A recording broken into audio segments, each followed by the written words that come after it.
नमस्कार दोस्तों, स्वागत है आपका आपके अपने YouTube चैनल एग्ज़ाम मोहल्ला में। साथियों, आज की इस वीडियो में हम आरपीएफ कांस्टेबल के आने वाले एग्ज़ाम के जीके प्रैक्टिस सेट को डिटेल में डिस्कस करने वाले हैं।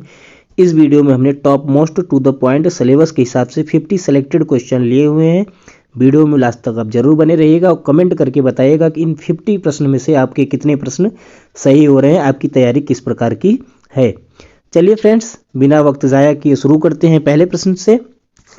पहला प्रश्न देखते हैं, आईसीसी अंडर 19 क्रिकेट विश्व कप 2024 का आयोजन कहाँ पे किया गया। करंट अफेयर का प्रश्न है, ध्यान रखिएगा। आईसीसी अंडर 19 क्रिकेट विश्व कप 2024 का जो हुआ है संस्करण, ठीक है, इसका आयोजन कहाँ पे किया गया था, तो ध्यान रखिएगा। राइट आंसर आपका हो जाएगा साउथ अफ्रीका, ठीक है, ऑप्शन सी आपका राइट आंसर हो जाएगा। ठीक है, बात करें कौन सा संस्करण था, तो ध्यान रखिएगा 15वां संस्करण था यह अंडर 19 का, ठीक है, साउथ अफ्रीका में हुआ था। ऑस्ट्रेलिया ने भारत को बीट करके जो है यह खिताब अपने नाम किया था, ठीक है, यह भी ध्यान रखिएगा। भारत जो है रनर अप बना था और विनर कौन था, ऑस्ट्रेलिया थी। अगला प्रश्न देखते हैं दोस्तों, विश्व जनसंख्या दिवस कब मनाया जाता है। ठीक है, विश्व जनसंख्या दिवस की बात करें प्रतिवर्ष कब मनाया जाता है, तो ध्यान रखिएगा दोस्तों, ऑप्शन बी आपका राइट आंसर हो जाएगा 11 जुलाई, ठीक है ना, 11 जुलाई को जो है विश्व जनसंख्या दिवस मनाया जाता है। अगला प्रश्न देखते हैं दोस्तों, खेलो इंडिया यूथ गेम्स 2025 का आयोजन किस राज्य में किया जाएगा। Very very important current affair का क्वेश्चन है, ध्यान रखिएगा। खेलो इंडिया यूथ गेम जो 2025 में होने वाले हैं, इनका आयोजन किस राज्य में किया जाएगा। उत्तर प्रदेश, महाराष्ट्र, तमिलनाडु या फिर बिहार, तो ध्यान रखिएगा फ्रेंड्स, ऑप्शन डी आपका राइट आंसर हो जाएगा बिहार, ठीक है ना। खेलो इंडिया यूथ गेम 2025 का आयोजन बिहार में किया जाएगा। बात करें खेलो इंडिया यूथ गेम की शुरुआत कब हुई, तो ध्यान रखिएगा 2018 में इसका पहला संस्करण शुरू किया गया था, ध्यान रखिएगा, वेरी वेरी इंपॉर्टेंट है। और 2025 में बिहार में जो है आयोजित किया जाएगा, ठीक है। इससे पहले 2024 का जो संस्करण हुआ था वह कहाँ पे हुआ था, तो उसको भी ध्यान रखिएगा, वह तमिलनाडु में हुआ था दोस्तों, ठीक है। 2024 का कहाँ पे हुआ था, तमिलनाडु में हुआ था। अगला प्रश्न देखते हैं। अगला प्रश्न है, विश्व बैंक का मुख्यालय कहाँ है। यूनाइटेड नेशन की एक संस्था है वर्ल्ड बैंक, ठीक है ना, इसका मुख्यालय की बात करें कहाँ है, तो ध्यान रखिएगा, ऑप्शन बी आपका राइट आंसर हो जाएगा वाशिंगटन डीसी, ठीक है ना। विश्व बैंक यानी कि वर्ल्ड बैंक का जो मुख्यालय है वह कहाँ पे है, वाशिंगटन डीसी में स्थित है, संयुक्त राज्य अमेरिका में। बात करें इसकी स्थापना की, तो ध्यान रखिएगा 1944 में साथियों वर्ल्ड बैंक की स्थापना की गई थी। अगला प्रश्न देखते हैं, मित्र सैन्य शक्ति अभ्यास, ठीक है ना, इंपॉर्टेंट एक्सरसाइज जो है विभिन्न देशों की आपको ध्यान रखना है, ठीक है, यहाँ से भी प्रश्न पूछे जाते हैं। हमने इंपॉर्टेंट एक्सरसाइज से रिलेटेड वीडियो बनाया हुआ है, उसको जरूर देखिएगा। उसमें हमने कंप्लीटली बताया हुआ है भारत का और किन किन देशों के साथ कौन कौन से सैन्य अभ्यास होते हैं, उनके क्या नाम है, उसको डिटेल में बताया हुआ है। उस वीडियो को जरूर देख लीजिएगा, लिंक आपको मैं डिस्क्रिप्शन में डाल दूंगा। बात करें मित्र सैन्य शक्ति अभ्यास की, यह किन किन देशों के बीच आयोजित किया जाता है दोस्तों, तो ध्यान रखिएगा भारत और नेपाल श्रीलंका के बीच किया जाता है, ठीक है ना। ऑप्शन बी आपका राइट आंसर हो जाएगा, मित्र शक्ति सैन्य अभ्यास जो है भारत और श्रीलंका के बीच आयोजित किया जाता है। अगला प्रश्न देखते हैं, ऑस्ट्रेलिया में आने वाले उष्णकटिबंधीय चक्रवात को किस नाम से जाना जाता है। ठीक है, ऑस्ट्रेलिया में जो चक्रवात आते हैं स्पेशली उष्णकटिबंधीय चक्रवात, इनको किस नाम से जाना जाता है फ्रेंड्स, ध्यान रखिएगा, इंपॉर्टेंट है। ऑप्शन सी आपका राइट आंसर हो जाएगा विली विली, ठीक है, ऑप्शन सी आपका राइट आंसर हो जाएगा विली विली के नाम से जाना जाता है ऑस्ट्रेलिया में जो उष्णकटिबंधीय चक्रवात आते हैं उनको। अगला प्रश्न देखते हैं, किस देश के संविधान से राज्य के नीति निर्देशक तत्व लिए गए हैं। डीपीएसपी को जो है किस देश के संविधान से लिया गया है, वेरी वेरी इंपॉर्टेंट है, पॉलिटी का प्रश्न, ध्यान रखिएगा। ऑप्शन सी आपका राइट आंसर हो जाएगा दोस्तों आयरलैंड से लिया गया, ठीक है ना। हमारे संविधान में राज्य के नीति निर्देशक तत्व जो है आर्टिकल 36 से लेके 51 तक है, इस चीज को ध्यान रखिएगा। आर्टिकल 36 से लेके 51 तक जो है डीपीएसपी दिए गए हैं, और यह कहाँ से किस देश के संविधान से लिया गया है, तो आयरलैंड के संविधान से लिया गया है, इस चीज को भी आप ध्यान रखिएगा। अगला प्रश्न देखते हैं, कृषि क्षेत्र में मुख्य रूप से कौन सी बेरोजगारी पाई जाती है। ठीक है ना, कृषि के क्षेत्र में कौन सी बेरोजगारी पाई जाती है, तो स्पेशली मौसमी बेरोजगारी देखने को मिलती है साथियों, ठीक है। तो ऑप्शन बी आपका राइट आंसर हो जाएगा, कृषि क्षेत्र में मौसमी बेरोजगारी देखने को मिलती है। अगला प्रश्न देखते हैं, यूनेस्को की सूची में भारत के कुल कितने विश्व धरोहर स्थल वर्तमान में करंट में शामिल है। तो ध्यान रखिएगा, यूनेस्को की विश्व धरोहर सूची में भारत के टोटल कितने जो है स्थल शामिल है। ऑप्शन डी आपका राइट आंसर हो जाएगा 43, ठीक है ना, वेरी वेरी इंपॉर्टेंट है, ध्यान रखिएगा। टोटल 43 जो है विश्व धरोहर स्थल भारत के शामिल हैं। बात करें जो है लास्ट में सबसे लेटेस्ट कौन सा है, तो ध्यान रखिएगा मोइदम्स है, ठीक है ना, मोइदम्स, ठीक है, यहाँ पे मैं लिख दे रहा हूँ मोइदम्स जो है इन्हें मृतकों का टीला कहा जाता है एक तरह से, जो आसाम में होते हैं, ठीक है ना। तो यह कहाँ पे है स्थित है मोईदम, आसाम में स्थित है। यह 43वां नंबर का है विश्व धरोहर स्थल, ध्यान रखिएगा, भारत का, ठीक है। ऑप्शन डी आपका राइट आंसर हो जाएगा 43। अगला प्रश्न देखते हैं, निम्नलिखित में से कौन सा पदार्थ अतिशीघ्र द्रव बन जाता है या अतिशीतित द्रव्य किसे कहते हैं, ठीक है, या ऐसे भी प्रश्न पूछा जा सकता है, ठीक है ना। तो ध्यान रखिएगा ऑप्शन सी आपका राइट आंसर हो जाएगा कांच, ठीक है ना दोस्तों। कांच को जो है अतिशीतित द्रव्य भी कहते हैं। इंपॉर्टेंट प्रश्न है, ध्यान रखिएगा। अगला प्रश्न देखते हैं, टका मुद्रा किस देश से संबंधित है। इंपॉर्टेंट देश जो भारत के नेबरिंग कंट्रीज हैं उनकी जो है करेंसी और मुद्रा, ध्यान रखिएगा, कैपिटल, ठीक है। तो टका मुद्रा की बात करें किस देश से संबंधित है, तो बांग्लादेश, ठीक है, भारत का पड़ोसी देश है बांग्लादेश। यहाँ की मुद्रा क्या है, टका है, ठीक है। चलिए अगला प्रश्न देखते हैं दोस्तों, अंतरिक्ष यात्री को आकाश कैसा दिखाई देता है। अंतरिक्ष यात्री जब आकाश में जाते हैं तो उस समय जो उन्हें आकाश कैसा दिखाई देता है अंतरिक्ष में जाने पर, तो ध्यान रखिएगा हल्का काला रंग का दिखाई देता है, ठीक है। ऑप्शन सी आपका राइट आंसर हो जाएगा, हल्का काला दिखाई देता है। ऐसा क्यों होता है, क्योंकि फ्रेंड्स अंतरिक्ष में वायुमंडल होता नहीं है, जिससे जो है लाइट का, प्रकाश का प्रकीर्णन नहीं हो पाता है, ठीक है, जिसके कारण जो है आकाश हमें काला दिखाई देता है, ठीक है। ऑप्शन सी आपका राइट आंसर हो जाएगा। यह प्रश्न कई बार पूछा गया है, इसलिए आप इसको ध्यान रखिएगा। आगे बढ़ते हैं, निम्नलिखित में से कौन मलेरिया उत्पन्न कर सकता है, ठीक है, या फिर मलेरिया उत्पन्न करता है, ठीक है। तो ध्यान रखिएगा वायरस, बैक्टीरिया, प्रोटोजोआ या फिर कवक। तो ध्यान रखिएगा फ्रेंड्स ऑप्शन सी आपका राइट आंसर हो जाएगा, प्रोटोजोआ, ठीक है ना। प्रोटोजोआ के द्वारा जो है मलेरिया उत्पन्न होता है। अगला प्रश्न देखते हैं, स्पोर्ट्स से संबंधित है, आपके एग्जाम में स्पोर्ट्स से प्रश्न पूछे जाएंगे। तो ध्यान रखिएगा राधा मोहन कप किस खेल से संबंधित है, ठीक है ना। बात करें राधा मोहन कप की या किस खेल से संबंधित है, तो ध्यान रखिएगा पोलो से संबंधित है। ऑप्शन बी आपका राइट आंसर हो जाएगा, पोलो, ठीक है ना। चलिए अगला प्रश्न देखते हैं दोस्तों, दीवान ए विजारत नामक संस्था का कार्य किससे संबंधित है। अगर आपने इतिहास को अच्छे से पढ़ा होगा, हिस्ट्री को, तो आप दीवान ए विजारत संस्था के बारे में जानते होंगे। दिल्ली सल्तनत के दौरान जो है यह संस्था चलाई गई थी, ठीक है ना, और यह किससे संबंधित थी, वित्त विभाग से संबंधित थी, ठीक है। Option A will be the right answer, वित्त विभाग, ठीक है। चलिए अगला प्रश्न देखते हैं दोस्तों, गुरुमुखी लिपि के जनक के रूप में किसे जाना जाता है, ठीक है। गुरुमुखी लिपि की बात करें तो पंजाबी भाषा की लिपि होती है, ठीक है। इसके जनक के रूप में किसे जाना जाता है, सिखों के दूसरे गुरु थे, ठीक है ना, दूसरे नंबर के गुरु थे गुरु अंगद, ठीक है। ऑप्शन सी आपका राइट आंसर हो जाएगा, गुरु अंगद को जो है गुरुमुखी लिपि का जनक माना जाता है दोस्तों, ठीक है। बात करें सिख संप्रदाय के जो संस्थापक थे उनका क्या नाम था, तो गुरु नानक नाम था। इस चीज को भी आप ध्यान रखिएगा, पहले गुरु जो थे, ठीक है ना, गुरु नानक। आगे बढ़ते हैं फ्रेंड्स, अगला प्रश्न देखते हैं, आल्पस पर्वत किस महाद्वीप में स्थित है, ठीक है ना। आल्पस पर्वत श्रेणी जो है यह किस महाद्वीप में स्थित है, तो ध्यान रखिएगा ऑप्शन बी आपका राइट आंसर हो जाएगा, यूरोप, ठीक है। आल्पस पर्वत कहाँ पे स्थित है, यूरोप महाद्वीप में स्थित है। अगला प्रश्न देखते हैं, वेरी वेरी इंपॉर्टेंट है, ध्यान रखिएगा, किस संसदीय समिति को प्राक्कलन समिति की जुड़वा बहन कहा जाता है, ठीक है ना। किस संसदीय समिति को प्राक्कलन समिति की जुड़वा बहन कहा जाता है, ध्यान रखिएगा friends option A right answer हो जाएगा, लोक लेखा समिति, ठीक है ना। लोक लेखा समिति को प्राक्कलन समिति की जुड़वा बहन कहा जाता है। वेरी वेरी इंपॉर्टेंट है, डबल स्टार लगा लीजिएगा। आगे बढ़ते हैं, अगला प्रश्न है, सुनहरी क्रांति का संबंध किससे है, ठीक है ना। सुनहरी क्रांति का संबंध किससे है, तो ध्यान रखिएगा ऑप्शन बी आपका राइट आंसर हो जाएगा, बागवानी से संबंधित है, ठीक है ना। ऑप्शन बी आपका राइट आंसर हो जाएगा, सुनहरी क्रांति का संबंध किससे है, बागवानी से है। अगला प्रश्न देखते हैं दोस्तों, जीएसटी व्यवस्था लागू करने का सुझाव किस समिति ने दिया था, ठीक है। निम्न में से किस समिति ने जीएसटी व्यवस्था को लागू करने का सुझाव दिया था, ध्यान रखिएगा विजय केलकर समिति ने, ठीक है। ऑप्शन बी आपका राइट आंसर हो जाएगा, विजय केलकर समिति, ठीक है। इन्होंने जीएसटी व्यवस्था को लागू करने का सुझाव दिया था। आगे बढ़ते हैं, अगला प्रश्न है, किसी वेबसाइट के पहले प्रदर्शित होने वाले पृष्ठ को क्या कहा जाता है, ठीक है ना। कोई भी वेबसाइट हम ओपन करते हैं तो उसका जो पहला पेज आता है, पहला पृष्ठ आता है, उसको क्या कहा जाता है, तो ध्यान रखिएगा होम पेज के नाम से जाना जाता है, ठीक है। ऑप्शन बी आपका राइट आंसर हो जाएगा, होम पेज। आगे बढ़ते हैं, अगला प्रश्न है, वर्ल्ड वाइड वेब का आविष्कार का श्रेय किसे जाता है, ठीक है ना। वर्ल्ड वाइड वेब जिसे WWW के नाम से जाना जाता है, ठीक है। इसका फुल फॉर्म भी पूछ लिया जाता है, तो ध्यान रखिएगा फुल फॉर्म क्या होता है, वर्ल्ड वाइड वेब। इसका आविष्कार का श्रेय किसे जाता है, यह भी प्रश्न कई बार पूछा गया है, तो ध्यान रखिएगा टिम बर्नर्स ली को जाता है, ठीक है। ऑप्शन सी आपका राइट आंसर हो जाएगा, टिम बर्नर्स ली। अगला प्रश्न देखते हैं दोस्तों, एक चम्मच जो टेढ़ा दिखाई देता है, ठीक है ना, चम्मच हो या पेंसिल हो, इसको आप पानी में जब रखेंगे, ठीक है ना, ग्लास की जो है ग्लास में पानी लेके रखेंगे, शीशे की स्पेशली ग्लास हो, तो उसमें आप देखेंगे कि चम्मच हो या फिर पेंसिल हो या हल्की टेढ़ी दिखाई देती है, ठीक है। इसका कारण क्या होता है, किसका उदाहरण होता है, ठीक है।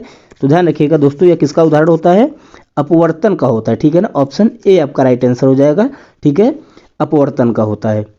अगला प्रश्न देखते हैं, वर्षा की बूंद का आकार गोलाकार किस कारण होता है, ठीक है ना। वर्षा की जो बूंद होती है उसका आकार गोलाकार होता है, अक्सर देखा होगा आपने, जब ऊपर आसमान से गिरती हैं तो किसके कारण होता है, पृष्ठ तनाव के कारण होता है, सरफेस टेंशन के कारण होता है, ठीक है ना। इंपॉर्टेंट है, ध्यान रखिएगा, ऑप्शन सी आपका राइट आंसर हो जाएगा, पृष्ठ तनाव। आगे बढ़ते हैं दोस्तों, अगला प्रश्न है, भोजन से प्राप्त ऊर्जा को कैसे मापा जाता है। जो भोजन से हमें ऊर्जा मिलती है उसको जो है मापते कैसे हैं, तो कैलोरी से मापते हैं। कैसे मापते हैं, कैलोरी से। ऑप्शन बी राइट आंसर हो जाएगा, कैलोरी। अगला प्रश्न देखते हैं, लोकसभा अध्यक्ष अपना त्यागपत्र किसे देता है, ठीक है। लोकसभा अध्यक्ष को, अगर लोकसभा स्पीकर जो वर्तमान में ओम बिड़ला जी हैं, उनको अगर अपना त्यागपत्र देना होगा तो वह किसको देंगे, प्रधानमंत्री, राष्ट्रपति, उपराष्ट्रपति या फिर लोकसभा उपाध्यक्ष। ध्यान रखिएगा दोस्तों, लोकसभा के अध्यक्ष को अगर अपना त्यागपत्र देना है तो वह लोकसभा के उपाध्यक्ष को देंगे, ठीक है। किसको देंगे, लोकसभा के उपाध्यक्ष को। ऑप्शन डी आपका राइट आंसर हो जाएगा। अगला प्रश्न देखते हैं दोस्तों, भारतीय रेलवे का मुख्यालय कहाँ है, ठीक है ना। भारतीय रेलवे के कई जोन है, टोटल 18 जोन है, ध्यान रखिएगा, ठीक है ना। सबके अलग अलग मुख्यालय का नाम आप एक बार देख लीजिएगा, ठीक है। यहाँ पे अगर आपसे पूछे भारतीय रेलवे का मुख्यालय कहाँ है तो ध्यान रखिएगा, ऑप्शन बी राइट आंसर हो जाएगा, नई दिल्ली, ठीक है। भारतीय रेलवे का मुख्यालय कहाँ पे स्थित है, नई दिल्ली में स्थित है। अगला प्रश्न वेरी वेरी इंपॉर्टेंट है, कंफ्यूजिंग भी है, तो ध्यान रखिएगा, भारतीय रेलवे का सबसे लंबा प्लेटफॉर्म किस स्टेशन पर है, ठीक है ना। भारत का सबसे लंबा प्लेटफॉर्म किस स्टेशन पे है, ठीक है। अक्सर बच्चे गोरखपुर करते हैं, लेकिन गोरखपुर पहले था दोस्तों, वर्तमान में कौन सा हो गया है, तो ध्यान रखिएगा, हुबली जंक्शन हो गया है, जो कि कर्नाटक में पड़ता है, ठीक है। ऑप्शन सी आपका राइट आंसर हो जाएगा। बात करें दोस्तों गोरखपुर की, तो वो 1.3 किलोमीटर का प्लेटफॉर्म था, ठीक है ना, 1.3 किलोमीटर का था। और हुबली की बात करें तो ये 1.5 किलोमीटर का है, इसलिए जो है ये पहले नंबर पे हो गया, दूसरे नंबर पे गोरखपुर है, ठीक है। इस चीज़ को आप ध्यान रखिएगा। आगे बढ़ते हैं, अगला प्रश्न है, भारतीय रेलवे में सबसे तेज ट्रेन कौन सी है, ठीक है। वर्तमान में भारतीय रेलवे की बात करें तो सबसे तेज ट्रेन कौन सी है, तो ध्यान रखिएगा, ऑप्शन ए आपका राइट आंसर हो जाएगा, वंदे भारत, ठीक है ना। वंदे भारत जो है वर्तमान में सबसे तेज ट्रेन है भारतीय रेलवे की, जिसकी जो है स्पीड कितनी है, 180 किलोमीटर पर घंटे की रफ्तार से यह चलती है, ठीक है ना, ठीक है। 180 किलोमीटर पर घंटे की रफ्तार से, स्पेशली 50 सेकेंड में दोस्तों जो है यह 0 से 100 किलोमीटर पर घंटा की रफ्तार पकड़ लेती है, ठीक है, 50 सेकेंड में, वंदे भारत। आगे बढ़ते हैं, भारतीय रेलवे की सबसे पुरानी रेल फैक्ट्री कहाँ पे स्थित है। भारतीय रेलवे की सबसे पुरानी रेल फैक्ट्री कहाँ पे स्थित है, तो ध्यान रखिएगा, चित्तरंजन में स्थित है, ठीक है। इंपॉर्टेंट प्रश्न है, पूछा जा सकता है, पूछा गया भी है परीक्षाओं में कई बार। तो चित्तरंजन पश्चिम बंगाल में जो है भारतीय रेलवे की सबसे पुरानी फैक्ट्री स्थित है, ठीक है, चित्तरंजन पश्चिम बंगाल में। अगला प्रश्न देखते हैं दोस्तों, भारतीय संविधान का अनुच्छेद 21A किससे संबंधित है, ठीक है। वेरी वेरी इंपॉर्टेंट आर्टिकल है, ध्यान रखिएगा, आर्टिकल 21 फर्स्ट ए, यह किससे संबंधित है, तो ये राइट टू एजुकेशन, ठीक है ना, RTE से संबंधित है, शिक्षा के अधिकार से संबंधित है, ठीक है ना। इस अनुच्छेद में दोस्तों बताया गया है कि 14 वर्ष तक के बच्चों को जो है मुफ्त और अनिवार्य शिक्षा जरूरी है देश में, ठीक है ना, 14 वर्ष तक के सभी बच्चों को, ठीक है। 2002 में इसे लाया गया था, ध्यान रखिएगा, 86वें संविधान संशोधन के तहत जो है लाया गया था, इस चीज़ को भी आप ध्यान रखिएगा, ठीक है, 2002 में। अगला प्रश्न देखते हैं, भारतीय संसद में धन विधेयक यानी कि मनी बिल किसके अनुमोदन के बिना पारित नहीं हो सकता है, ठीक है। भारतीय संसद में मनी बिल जो आता है, धन विधेयक जो आता है, यह किसके अनुमोदन के बिना पारित नहीं हो सकता है, तो ध्यान रखिएगा, लोकसभा, ठीक है ना।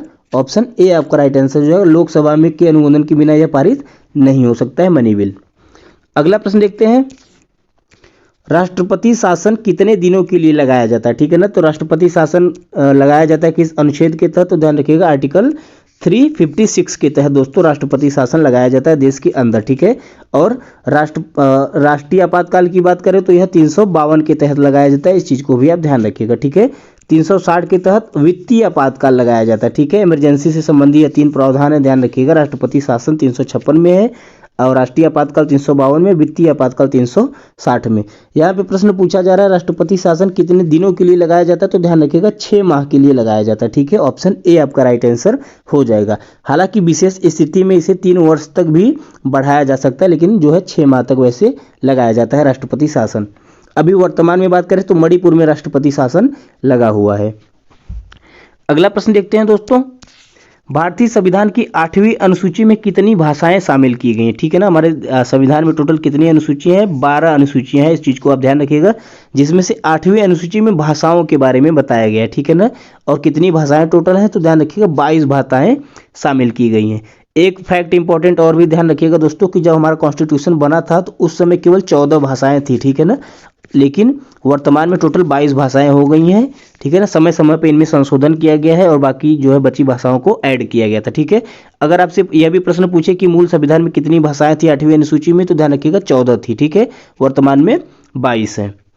अगला प्रश्न देखते हैं, भारत का पहला लोकपाल कौन बना। ठीक है ना, भारत का पहला लोकपाल कौन है, तो ध्यान रखिएगा दोस्तों लोकपाल का पद जो है 2018 से इसकी शुरुआत की गई थी। ठीक है ना, लोकपाल की, ठीक है, माफ कीजिएगा 2019 से। ठीक है, और पहले लोकपाल कौन थे, पीसी घोष यानी कि पिनाकी चंद्र घोष जी जो थे पहले लोकपाल बने थे। ठीक है ना, लोकपाल का काम क्या होता है दोस्तों, तो केंद्र सरकार के अधिकारियों के खिलाफ जो भ्रष्टाचार से जुड़े मामले होते हैं उनकी जांच लोकपाल करता है। ठीक है ना, जो केंद्र सरकार के अधिकारी होते हैं उनकी जांच कौन करता है, लोकपाल करता है, भ्रष्टाचार से जुड़े मामलों की।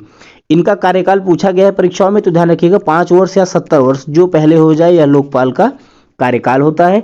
नियुक्ति की बात करें दोस्तों, राष्ट्रपति जो है लोकपाल की नियुक्ति करता है, यह भी इंपॉर्टेंट फैक्ट है, ध्यान रखिएगा। ठीक है, नियुक्ति कौन करता है लोकपाल की, राष्ट्रपति करता है। ठीक है, और पहले लोकपाल कौन थे, तो पीसी घोष जी थे, पिनाकी चंद्र घोष जी। अब आपके दिमाग में प्रश्न आ रहा होगा दोस्तों कि वर्तमान में लोकपाल कौन है, तो ध्यान रखिएगा अजय जी है। ठीक है ना, अजय, इनका पूरा नाम है अजय मणिकराव। ठीक है ना, अजय मणिकराव इनका जो है पूरा नाम है, अजय मणिकराव। ठीक है, लोकपाल से संबंधित इतनी जानकारी आप ध्यान रखिएगा।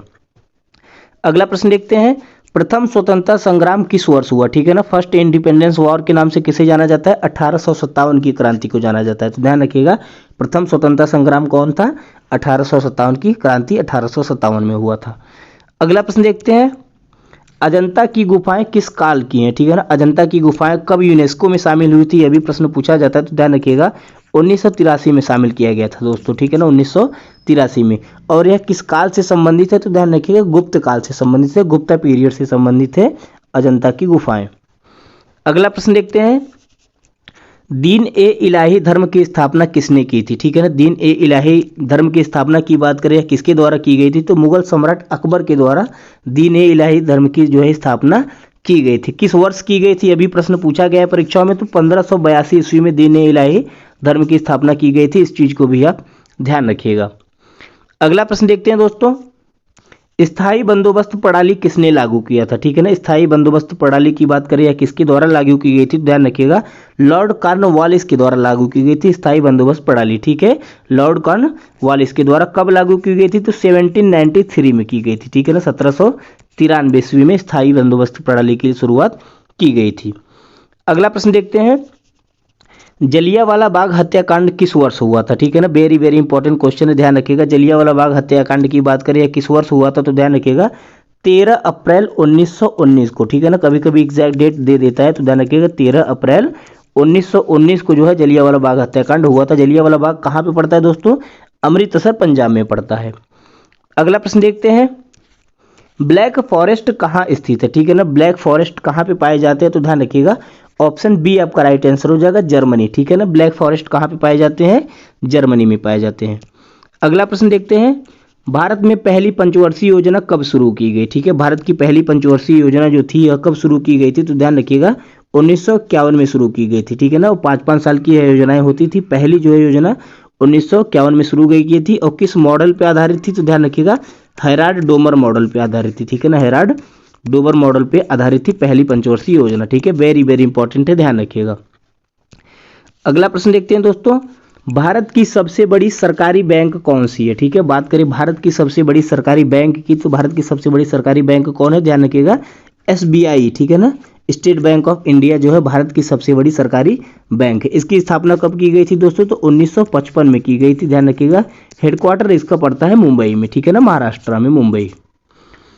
अगला प्रश्न देखते हैं, भारतीय संविधान में मूल कर्तव्यों को, जो हमारे फंडामेंटल ड्यूटीज हैं, इनको किस संशोधन के द्वारा जोड़ा गया था कॉन्स्टिट्यूशन में? तो ध्यान रखिएगा, मूल कर्तव्य जो है यह मूल संविधान का हिस्सा नहीं थे दोस्तों, ठीक है ना। इसको 42वां संविधान संशोधन हुआ था, ऑप्शन ए राइट आंसर हो जाएगा। 1976 में हुआ था, ठीक है ना, 42वां संविधान संशोधन, जिसके तहत इसको हमारे संविधान में जोड़ा गया था। और प्रश्न वेरी वेरी इंपॉर्टेंट है, पूछा जाता है मूल कर्तव्य को लिया कहाँ से गया है? तो ध्यान रखिएगा, रसिया के संविधान से लिया गया है, रूस के संविधान से मौलिक कर्तव्यों को हमारे देश के संविधान में लिया गया है। अगला प्रश्न देखते हैं, ग्रीन हाउस गैसों में सबसे अधिक योगदान देने वाली गैस कौन सी है? ठीक है, ग्रीन हाउस की जितनी भी गैसें हैं उसमें सबसे अधिक योगदान देने वाली गैस कौन सी है? तो ध्यान रखिएगा, कार्बन डाइऑक्साइड, ऑप्शन सी आपका राइट आंसर हो जाएगा, कार्बन डाइऑक्साइड। अगला प्रश्न देखते हैं दोस्तों, भारतीय रेलवे की स्थापना कब की गई थी? ठीक है, भारतीय रेलवे की स्थापना कब की गई थी? क्योंकि जो है रेलवे का एग्जाम है तो आप इसको ध्यान रखिएगा, 1853 में, ठीक है ना। यह प्रश्न तो आप सबको याद होना चाहिए कि भारतीय रेलवे की स्थापना 1853 में की गई थी। और पहली बार रेलवे जो चलाई गई थी, रेलवे ट्रेन, वो बॉम्बे से थाने के बीच चलाई गई थी, ठीक है ना, बॉम्बे टू थाने चलाई गई थी। इस चीज़ को ध्यान रखिएगा, 34 किलोमीटर की जो है चलाई गई थी दूरी पर, ठीक है ना, 34 किलोमीटर चली थी यह पहली ट्रेन। पूछा जाता है तो ध्यान रखिएगा कब चलाई गई थी? तो 1853 में चलाई गई थी, ठीक है। बात करें इस ट्रेन में कितने डिब्बे थे, तो यह भी ध्यान रखिएगा, पूछा जाता है 13 डिब्बे टोटल इस ट्रेन में थे, ठीक है ना, 13 डिब्बे थे और 3 इंजन थे, ठीक है, 3 इंजन थे। उन तीनों इंजन का क्या नाम था? एक का नाम था साहिब, एक का नाम था सुल्तान और दूसरे का नाम था सिंध, ठीक है ना। साहिब, सुल्तान और सिंध नाम के 3 इंजन थे, 13 डिब्बे थे और 1853 में पहली रेल चलाई गई थी मुंबई से ठाणे के बीच, इतना आप ध्यान रखिएगा। अगला प्रश्न देखते हैं, भारत में पहली बुलेट ट्रेन किन 2 शहरों के बीच चलाई जाएगी? ठीक है ना, तो ध्यान रखिएगा, भारत की पहली बुलेट ट्रेन जो है किन 2 शहरों के बीच चलेगी? मुंबई और अहमदाबाद के बीच चलेगी, ठीक है ना, मुंबई और अहमदाबाद के बीच चलेगी, ठीक है ना। और किसके सहयोग से चलेगी? तो देखिए जापान के सहयोग से चलाई जाएगी इसको, ठीक है ना, जापान के सहयोग से। बात करें साथियों बुलेट ट्रेन की, तो ध्यान रखिएगा 250 किलोमीटर प्रति घंटा की रफ्तार की स्पीड से ऊपर जितनी भी ट्रेनें हैं उन सबको बुलेट ट्रेन कहा जाता है। इस चीज़ को भी आप ध्यान रखिएगा, ठीक है ना। उसका मानक स्टैंडर्ड कितना होता है बुलेट ट्रेन का? 250 किलोमीटर पर घंटा से ऊपर की रफ्तार की जितनी भी ट्रेनें हैं उनको बुलेट ट्रेन कहा जाता है। अगला प्रश्न देखते हैं, question number 48, right to privacy किस अनुच्छेद के तहत आता है? ठीक है ना, राइट टू प्राइवेसी यानी कि निजता का अधिकार किस अनुच्छेद से संबंधित है? तो ध्यान रखिएगा अनुच्छेद 21, ठीक है ना, आर्टिकल 21 में जो है निजता का अधिकार बताया गया है, हमारी राइट टू प्राइवेसी के बारे में बताया गया है। अगला प्रश्न देखते हैं दोस्तों, भारत में पहली बार राष्ट्रपति शासन किस राज्य में लगाया गया था? ठीक है, राष्ट्रपति शासन हमने बताया 356 के आर्टिकल के तहत लगाया जाता है। और पहली बार किस राज्य में लगाया गया था? ध्यान रखिएगा पंजाब में लगाया गया था, ठीक है, पंजाब में।